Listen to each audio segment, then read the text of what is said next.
सर्दी की एक रात, एक दर्द भरी दिल छू लेने वाली कहानी, मानवीय संवेदनाओं को झकझोरती एक दुख भरी कहानी। Sad stories in Hindi. मैं थक हार कर काम से घर वापस जा रहा था। कार में शीशे बंद होते हुए भी जाने कहाँ से ठंडी ठंडी हवा अंदर आ रही थी। मैं उस सुराग को ढूंढने की कोशिश करने लगा, पर नाकामयाब रहा। कड़ाके की ठंड में आधे घंटे की ड्राइव के बाद मैं घर पहुंचा। रात के 12 बज चुके थे। मैं घर के बाहर कार से आवाज़ देने लगा। बहुत देर हॉर्न भी बजाया, शायद सब सो चुके थे। 10 मिनट बाद खुद ही उतर कर गेट खोला। सर्द रात के सन्नाटे में मेरे जूतों की आवाज़ साफ सुनी जा सकती थी।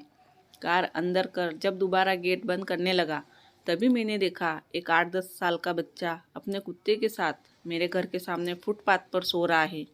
वह एक अधफटी चादर ओढ़े हुए था। उसको देखकर मैंने उसकी ठंड महसूस करने की कोशिश की तो एकदम सकपका गया। मैंने मोंटे कार्लो की महंगी जैकेट पहनी हुई थी, फिर भी मैं ठंड को कोस रहा था। और बेचारा वो बच्चा, मैं उसके बारे में सोच ही रहा था कि इतने में वो कुत्ता बच्चे की चादर छोड़ मेरी कार के नीचे आकर सो गया। मेरी कार का इंजन गर्म था, शायद उसकी गर्माहट कुत्ते को सुकून दे रही थी। फिर मैंने कुत्ते को भगाने की बजाय उसे वहीं सोने दिया और बिना अधिक आहट किए पीछे का ताला खोल घर में घुस गया। सबके सब सो रहे थे। मैं चुपचाप अपने कमरे में चला गया। जैसे ही मैंने सोने के लिए रजाई उठाई, उस लड़के का ख्याल मन में आया। सोचा कि कितना स्वार्थी हूँ। मेरे पास विकल्प के तौर पर कंबल, चादर, रजाई सब थे, पर उस बच्चे के पास एक अधफटी चादर भर थी। फिर भी वो बच्चा उस अधफटी चादर को भी कुत्ते के साथ बांटकर सो रहा था, और मुझे घर में फालतू पड़े कंबल और चादर भी किसी को देना गवारा नहीं था। यही सोचते सोचते न जाने कब मेरी आंख लग गई। अगले दिन सुबह उठा तो देखा घर के बाहर भीड़ लगी हुई थी। बाहर निकला तो किसी को बोलते सुना, अरे वो चाय बेचने वाला सोनू कल रात ठंड से मर गया। मेरी पलकें कांपी और एक आंसू की बूंद मेरी आंख से झलक गई। उस बच्चे की मौत से किसी को कोई फर्क नहीं पड़ा।